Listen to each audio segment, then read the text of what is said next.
Hello, Anya here with some homemade window decals. These are great for adding a little flair to your windows. Today I'm going to show you two different ways to make window decals.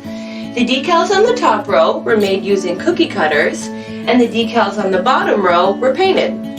The pros and cons of the decals in the top row are that they are thicker and more durable, so they last longer and can be reused. They are also more clean cut, but they take a lot longer to dry, and you are limited in design by the cookie cutters you have available to you.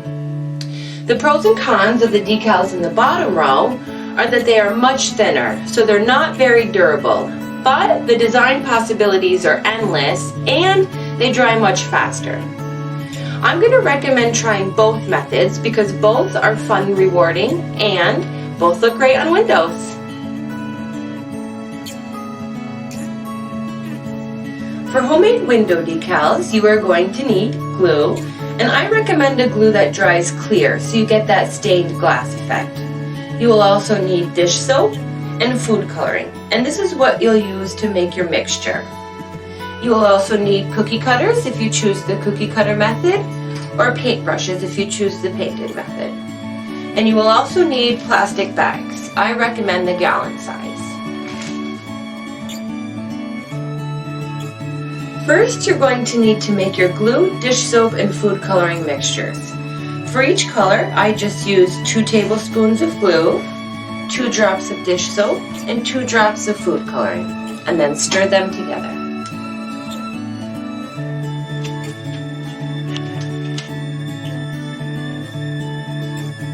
Next, you're going to grab one of your plastic bags. I put mine on a hardcover book so that I had a flat surface that I could move and set aside to dry.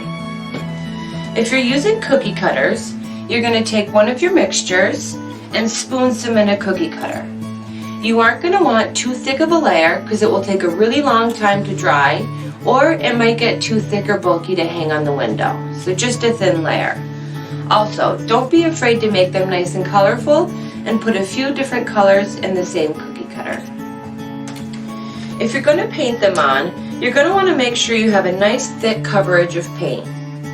Also, something to keep in mind if you're going to paint them on is if you have a coloring book with a character or a shape you want to make, you can take that page, put it in your plastic bag, and then you have something to trace.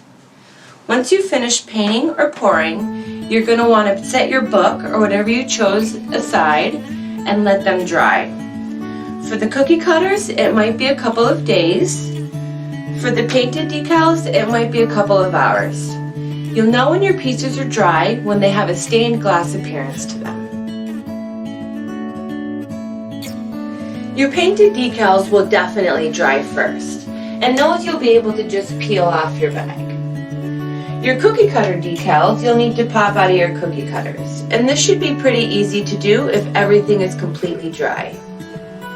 You may or may not also need to do just a tiny little bit of trimming around the edges. When your pieces are dry, they probably won't be sticky on the back, and if that's the case, what you'll do is you'll take just a little bit of water, brush it on the back, and stick. Same thing with your painted decals. Brush it a little water. Stick.